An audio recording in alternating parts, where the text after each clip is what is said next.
Poxa, pelo menos você tem ali uma renda que está garantida, mesmo que, se você falhe na sua administração e o principal, por alguma razão, termine, pelo menos você tem aquela renda. Orçamento doméstico não tem nenhum sentido se for apenas controle. Desculpa dizer, mas é perda de tempo você controlar como você gastou dinheiro se isso não te ajuda a mudar o seu futuro. É puro exercício de rotina. Agora, se a pessoa tem um orçamento, usa esse orçamento para se antecipar a problemas que vão acontecer nos próximos meses, prioriza sonhos a serem construídos, a pessoa vai investir melhor. Poxa, estava endividada, resolveu, poupou, investiu e ela chegou na fase de utilizar a renda gerada pelo patrimônio para viver.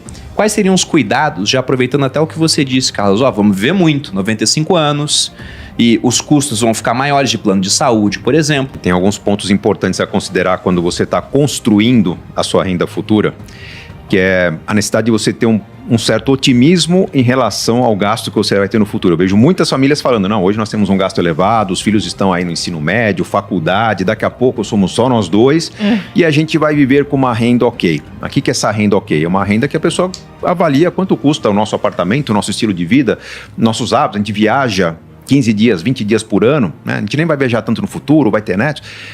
Pense que no futuro, eu já citei a questão do aumento de número de familiares. Uma pessoa com mais idade tem uma vida social vinculada à família muito rica. Pense que com o passar dos anos, mesmo que você viaje só 15 dias por ano, a sua necessidade será por mais conforto. Com idade, você já não vai querer estar naquele chalé que está na periferia da cidade turística, que é um negócio mais central, você não quer andar tanto, você quer estar pertinho do restaurante favorito. Talvez seu nutricionista te diga que você tem algumas restrições, então tem que escolher algo um pouco melhor para comer. O dermatologista vai falar que você tem problema de pele, então usa uns tecidos antialérgicos. As coisas vão ficando mais caras. Principalmente se a pessoa quer ter uma vida interessante. Então, se você na sua aposentadoria com tempo livre resolve fazer um curso de uma gastronomia específica, porque você quer aprender a cozinhar, pode ser que o curso não custe muito, mas pode ser que o professor te oriente a comprar alguns instrumentos que, não estavam nos planos. Então, a gente tem que ter uma perspectiva de uma certa generosidade nos gastos e talvez até considerar que no tempo livre eu não vou só descansar, talvez eu tenha que empreender para complementar minha renda também. Alguma das estratégias é você ter uma renda que é uma renda passiva mesmo, né? Ou seja, eu não estou falando só de carteira geradora de renda, mas uma previdência privada que pode ser convertida, não na sua totalidade, mas uma parte em renda. Na hora que você vai compondo isso, pelo menos você tem ali uma renda que está garantida, mesmo que, se você falhe na sua administração e o principal, por alguma razão, termine, pelo menos você tem aquela renda. Um dos benefícios da previdência é poder gerar uma renda, porque, hoje a gente tem a nossa capacidade cognitiva aqui para administrar o nosso dinheiro, mas a gente não sabe como isso vai estar lá na frente, né? Esse é um dos aspectos, e talvez eu queira usufruir mais. Então, na desacumulação, você combinar a carteira, principalmente para te gerar renda, isso vai ser fundamental para que você consiga, no dia a dia, tomar as suas melhores decisões. Por quê? Porque é muito difícil para a pessoa olhar para o seu patrimônio e ver que o seu patrimônio vai ser consumido. Para a grande maioria dos brasileiros, não tem jeito. Vai existir o que a gente chama desse shortfall, né? Ela vai consumir o patrimônio e o patrimônio vai começar a diminuir. Se há um planejamento prevendo esse shortfall, você vai lidar melhor com isso. Se não há esse planejamento, o que acaba acontecendo, as pessoas deixam de viver com medo do dinheiro acabar. Então ela tem o dinheiro suficiente, mas ela não vive. Ela tem uma dificuldade no seu dia a dia, porque o medo dela é, se eu viver mais, será que esse dinheiro vai dar? Se você pensa em previdência no passado, enquanto não existia esse mecanismo estatal de previdência pública, previdência era ter filhos, né? Era a família. Exatamente, essa era a previdência do passado. Até tem gente que fala, né, que olha, por exemplo, o pessoal que fala que, na verdade, o cara da extrema esquerda, ele não quer, ele tá atacando a família, né? Com famílias cada vez menores, se as pessoas não têm filhos e não fazem planejamento para a vida, vai depender do Estado. E se todos dependem do Estado, quem é que vai votar pela redução do seu tamanho, por exemplo, né? Isso acontece. Com previdência privada, você pode, depois da fase de acumulação, chegar para a seguradora e falar: seguradora, eu tenho aqui 1 milhão em previdência privada, eu quero uma renda mensal vitalícia. talvez até extensível para herdeiros menores de 18. Você tem várias opções lá. Pode customizar isso por um prazo certo, né, temporário, etc. E eles vão falar, olha, a gente consegue te pagar, por exemplo, um benefício de, chutando um número aqui, 6 mil por mês. E aí, ela é vitalícia, se você morre antes, você pode deixar alguém para receber depois por um prazo, mas essa renda, ela acaba. É aquilo que você falou do INSS, ó, você vai estar poupando um principal, né, que você teria para gerar aquela renda, mas quando chega ao fim, você não consegue passar aquilo como herança, o direito àquela renda, ou só por um prazo limitado. Se você tem um patrimônio e você falece, você consegue destinar o patrimônio para os seus herdeiros e dando a educação adequada, aquilo vai durar muito mais tempo, né? Com famílias cada vez menores, se as pessoas não têm filhos e não fazem planejamento para a vida, vai depender do Estado. Quando te fala de herança para suprir os filhos, vou pegar 2 casos. Pelo menos na minha idade, o pessoal conhece bem, que apareceu na mídia, o Jorginho Guinle. Eu anotei aqui, sabia? O Jorginho Guinle, ele foi herdeiro de famílias muito ricas, ele perdeu parentes em desastres ali no começo da vida, alguns morreram no Titanic. E o Jorginho Guinle, ele surpreendentemente foi muito bem orientado por especialistas, por planejadores financeiros no começo da vida dele, mas ali num contexto que não previa a questão do risco de longevidade. Na época se vivia 60 anos. Que o caso do Jorginho Guinle, Serbasi, porque eu acho muito emblemático esse caso. Porque ele era de uma família extremamente rica, foi a primeira família a ter concessão do Porto de Santos. Sim. E como você disse, ele era uma celebridade, namorou atriz de Hollywood e no final da vida ele estava de favor lá no Copacabana Palace, Sim. que acabou o dinheiro. Uhum. E aí se você pega, ele não deixou nenhuma herança para os filhos dele também, ele só tinha essa renda. Então ele viveu uma vida nababesca, era mais de 100 mil dólares de renda que ele tinha por mês ali, mas acabou de repente. Então esse é o risco de longevidade que o Carlos citou. Tem uma outra questão, vou pegar um exemplo também do começo do século passado, a família Matarazzo. Foi o homem mais rico do Brasil. E a família Matarazzo não lidou mal com o dinheiro, não empobreceu. Simplesmente o dinheiro das indústrias Matarazzo que foram vendidas lá naquela época foram sendo distribuídos para familiares. O que aconteceu é que muitos familiares nasceram, né? Ele tem 2, 3 filhos, que cada um tem 2, 3 netos, e foi distribuindo.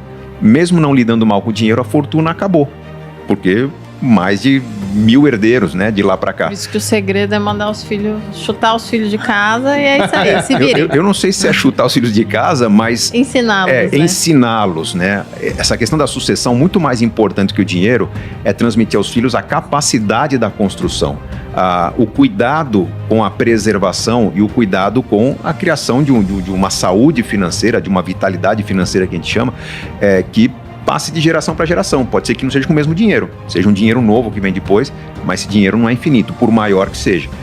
Quais seriam os cuidados, já aproveitando até o que você disse, Carlos, vamos viver muito, 95 anos, e os custos vão ficar maiores de plano de saúde, por exemplo, você tem um efeito da inflação ao longo do tempo. Como é que ela tem que se comportar nessa hora, assim? Como é que seria a solução de vocês para isso? Tem alguns veículos, né, que a gente acaba subestimando. Você trouxe, por exemplo, o tema da Previdência. Um dos benefícios da Previdência é poder gerar uma renda.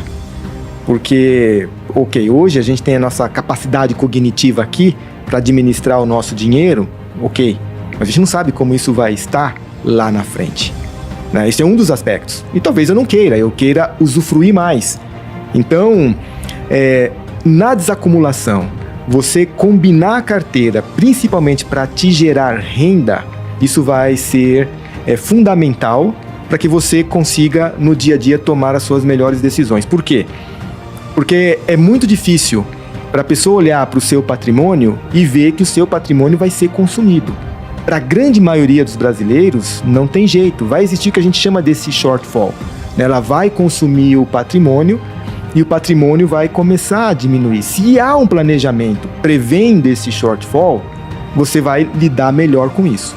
Se não há esse planejamento, o que acaba acontecendo, as pessoas deixam de viver com medo do dinheiro acabar.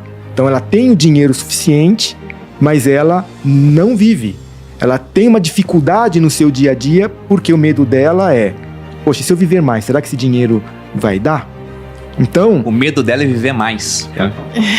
Mas tem vários exemplos, né, que corroboram isso, né? Não, sim. A gente chama isso de risco de longevidade financeira, tá? Ou seja, a longevidade... você não morreu. A longevidade que podia ser uma coisa boa, ela representa um risco. Então, assim, psicologicamente, né, falando um pouco de comportamento, falta dinheiro, né? a pessoa fica paralisada. Então, algumas das estratégias é você ter uma renda que é uma renda passiva mesmo, né? Ou seja, eu não estou falando só de carteira geradora de renda, mas uma previdência privada que pode ser convertida, não na sua totalidade, mas uma parte em renda. Na hora que você vai compondo isso, poxa, pelo menos você tem ali uma renda que está garantida, mesmo que, se você falhe na sua administração e o principal, por alguma razão, termine, pelo menos você tem aquela renda. Aquela renda que talvez você não está administrando, porque parte dela você entregou, por exemplo, para uma seguradora. Então, são estratégias que muitas vezes são muito questionadas no momento presente. Vale a pena fazer isso ou não? Agora, quando você chega lá, você vai ver o quanto isso é importante. E são decisões que você não precisa tomar agora. Essas decisões você vai tomar realmente lá na frente. Tem alguns pontos importantes a considerar quando você está construindo a sua renda futura, que é a necessidade de você ter um certo otimismo em relação ao gasto que você vai ter no futuro. Eu vejo muitas famílias falando, não, hoje nós temos um gasto elevado, os filhos estão aí no ensino médio, faculdade, daqui a pouco somos só nós dois e a gente vai viver com uma renda ok. Aqui que é essa renda ok? É uma renda que a pessoa avalia quanto custa o nosso apartamento, o nosso estilo de vida, nossos hábitos. A gente viaja 15 dias, 20 dias por ano, né? A gente nem vai viajar tanto no futuro, vai ter netos. Pense que no futuro, eu já citei a questão do aumento de número de familiares. Uma pessoa com mais idade tem uma vida social vinculada à família muito rica. Pense que com o passar dos anos, mesmo que você viaje só 15 dias por ano, a sua necessidade será por mais conforto. Com idade, você já não vai querer estar naquele chalé que está na periferia da cidade turística, que é um negócio mais central, você não quer andar tanto, você quer estar pertinho do restaurante favorito. Talvez seu nutricionista te diga que você tem algumas restrições, então tem que escolher algo um pouco melhor para comer. Dermatologista vai falar que você tem problema de pele, então usa uns tecidos antialérgicos. As coisas vão ficando mais caras. Principalmente se a pessoa quer ter uma vida interessante. Então, se você na sua aposentadoria com tempo livre resolve fazer um curso de uma gastronomia específica, porque você quer aprender a cozinhar, pode ser que o curso não custe muito, mas pode ser que o professor te oriente a comprar alguns instrumentos que, não estavam nos planos. Então, a gente tem que ter uma perspectiva de uma certa generosidade nos gastos e talvez até considerar que no tempo livre eu não vou só descansar, talvez eu tenha que empreender para complementar minha renda também. Se você pega em finanças um ano firme, você resolve suas dívidas, você começa a poupar, a investir, só que a recompensa do investimento, aquela curva exponencial, para isso tem que ter tempo, tá, gente? Então, quanto antes você começar a investir, buscar orientação, melhor. Tá? Agora, o ponto é que tem tanta solução, gente, que, tendo o patrimônio, buscando a orientação correta, você vai estar bem assessorado. O pessoal se preocupa muito com essa fase, acho que a preocupação tem que ser muito mais durante o caminho. Porque juntando dinheiro, o pessoal me pergunta às vezes, Bruno, é complicado administrar um patrimônio maior? Eu falo, não, complicado era administrar quando era pequeno. Pouco dinheiro. Agora tem suas complicações, mas, cara, você quer saber de tributos? Você vai ter um cara que vai te ajudar nisso. Você quer saber de melhor alocação dos seus ativos? Vai ter alguém para te ajudar nessa solução. Então não vai faltar meios de você conseguir garantir, desde que você faça o dever de casa, né, um patrimônio futuro para viver bem disso. É um ponto importante a considerar logo no começo. Um pouco mais para frente, tem aquela questão do que eu acumulei, o quanto eu vou desfrutar, que é o que o Carlos falou, e o quanto que talvez eu passe para os meus filhos como patrimônio, como sucessão.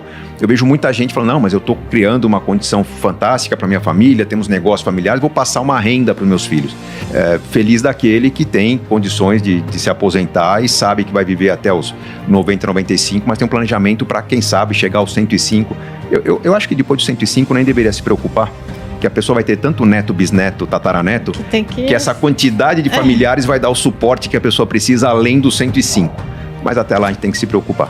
É sempre um prazer estar com você, gente. Um barato tá batendo esse papo aqui. Eu sei que vocês impactam um grande número de pessoas e esse impacto é para o bem. Nós estamos transformando a sociedade, então podem contar. Em breve estarei de volta.